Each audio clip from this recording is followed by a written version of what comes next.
Hey guys, I'm here today with my September wrap-up and also my October TBR. So in the month of September, I really wasn't expecting to read pretty much anything at all, just because in September my life has gone back to its regular routine. I am working again, I'm a teacher, an elementary school teacher, and that involves a ton of work. I have 31 students as of right now, and they require a lot of work and it's not easy. So I really thought I wasn't going to be able to read anything at all. But instead, what I decided was I was going to change my reading habits and my reading objectives. So, for example, instead of reading novels, I have decided that in these months that are quite busy and hectic and chaotic, I'm going to try and read things that are lighter, like nonfiction or little pieces of like short stories, things that take less time than a regular novel, so that I can read like a short story one night and then another short story another day, or a short story collection or a short novel or novella during the weekend, and so on. So following these new routine or reading habits, I actually managed to read, I think it was 8 or 9 books in the month of September, which I am incredibly proud of, and I'm going to share this with you. So, without any further ado, here are the books that I read in the month of September. So, the first book that I read in the month of September was Vicious by V.E. Schwab. I had been incredibly excited and I had been longing to read this book for many months. I was really thinking that I would love this. Sadly, I was incredibly disappointed. I can definitely see why a lot of people really love this book and really praise it so highly.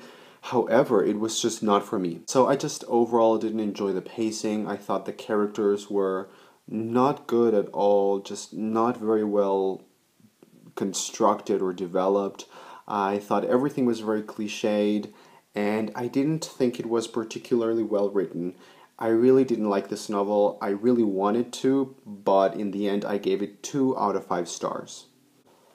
Then the second book I read in September was Fortunately the Milk by Neil Gaiman. This is a wonderful book. I gave it 5 out of 5 stars. I have nothing to say but excellent things about this book.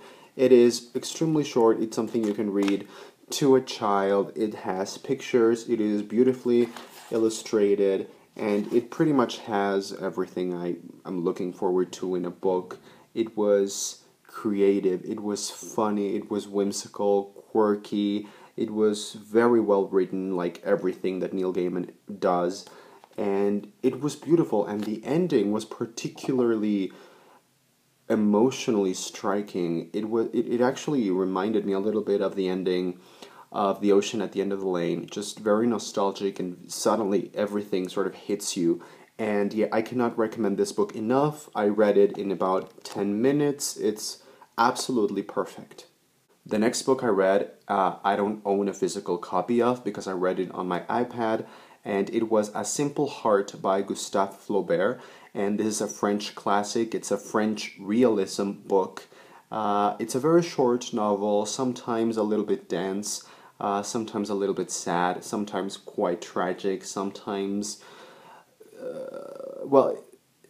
suffice it to say that I read this for my literature class, which I'm taking as part of my master's degree in psychoanalysis, and this was a really interesting book. I think I only gave it like 3 out of 5 stars, just because it wasn't a book that I had a personal connection to, because I read it very academically, but I enjoyed it. I don't usually read a lot of classics. I had never read Gustave Flaubert before, and I enjoyed it.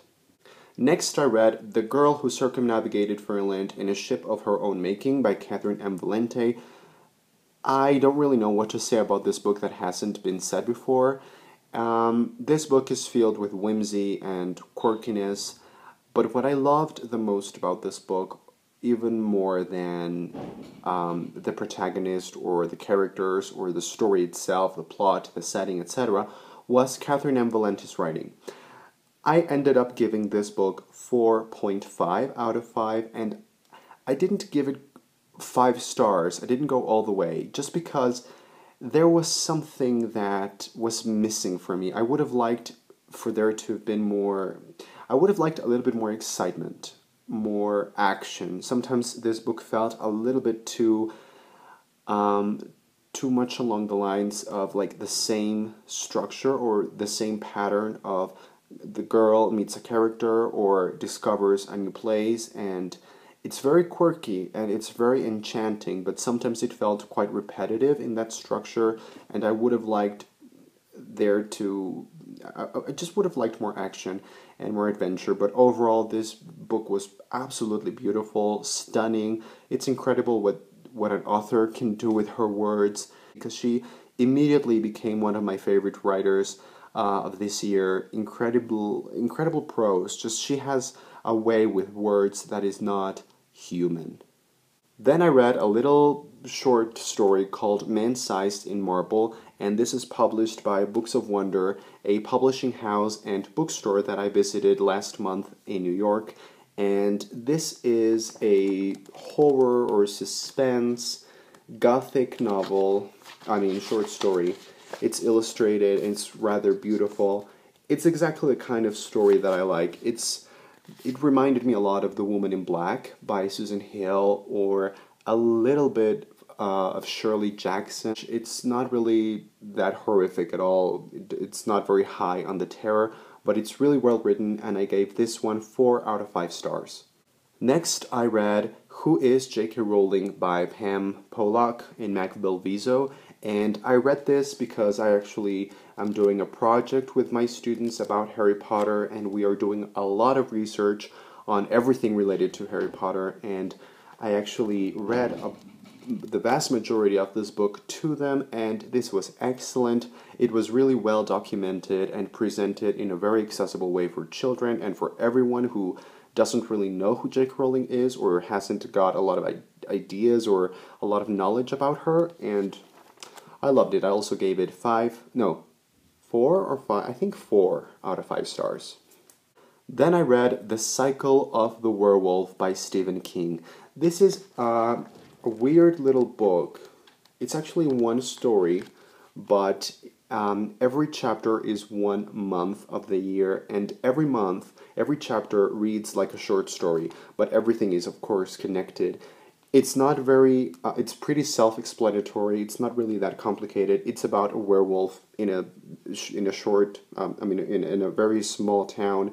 What I liked the most about this book was Stephen King's writing. I absolutely adored it here. And also what I really loved was how Stephen King, in most of his novels, if not all of them, has a way of really including or really delving into small towns, and he's a great observer and a great narrator for the actions that these people do every day and how they have secrets and secret motivations and feelings toward each other, and just he is a great observer of that kind of small town dynamic, and I just loved this book. It's also illustrated. It was really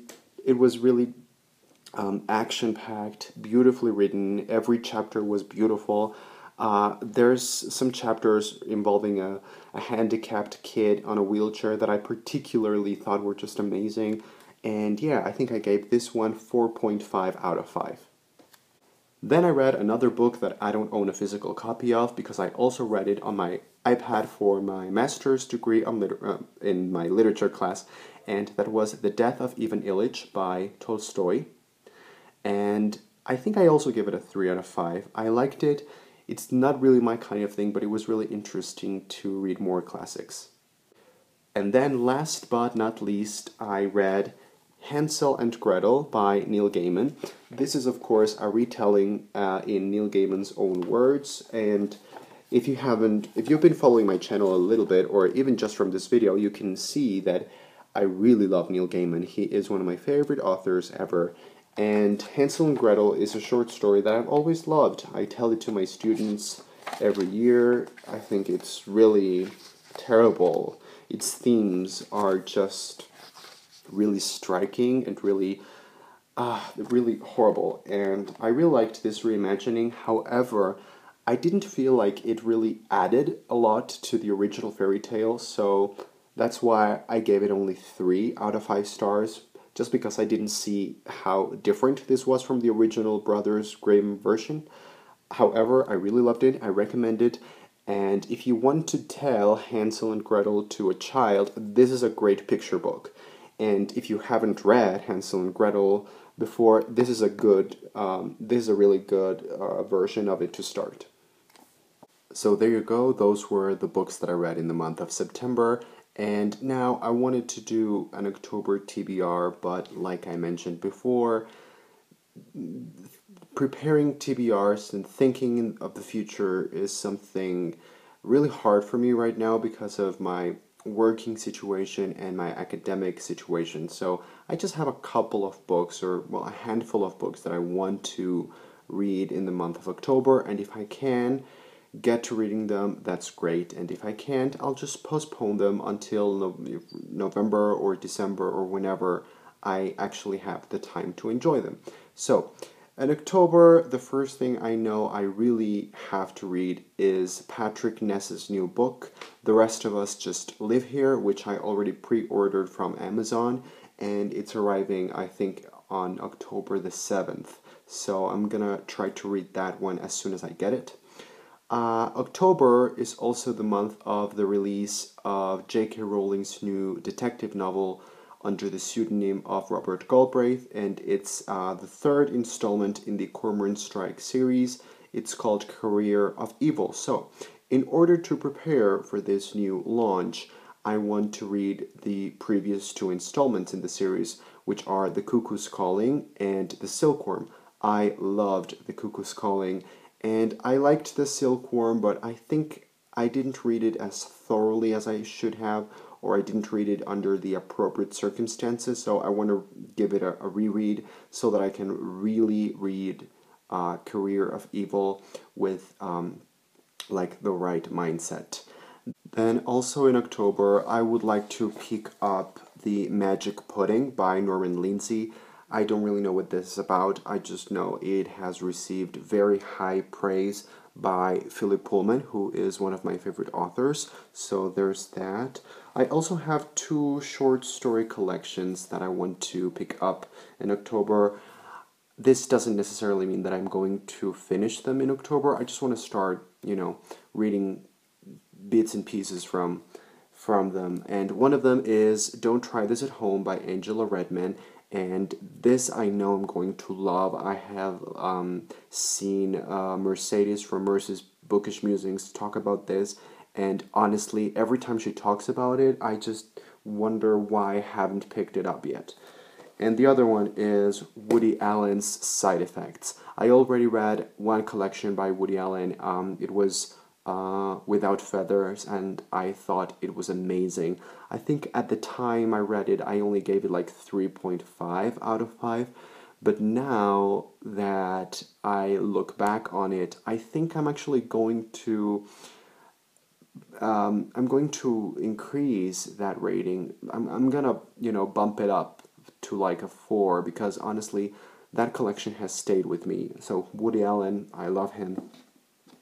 And then I have 2 novels, one of which is kind of ambitious for my current life situation, and it's Deathless by Catherine M. Valenti. It's not very big, but it is kind of something that I want to take seriously so that, I can really process it and love it and enjoy it the way that it should. So I'm not very sure about this one, and I don't know if I'm going to actually read it in October. But the other one that I know I can read in one sitting if I want to is Psycho by Robert Bloch. This is the original Psycho that Alfred Hitchcock based his famous classical movie on, and I already started reading like the first chapter, and it's really engaging and really fast. So this is something that I really think I can read in October. Also, it's Halloween, so it's really appropriate. So there you go, guys. Thank you very much for watching. Comment, like, subscribe, and I'll see you on the next video.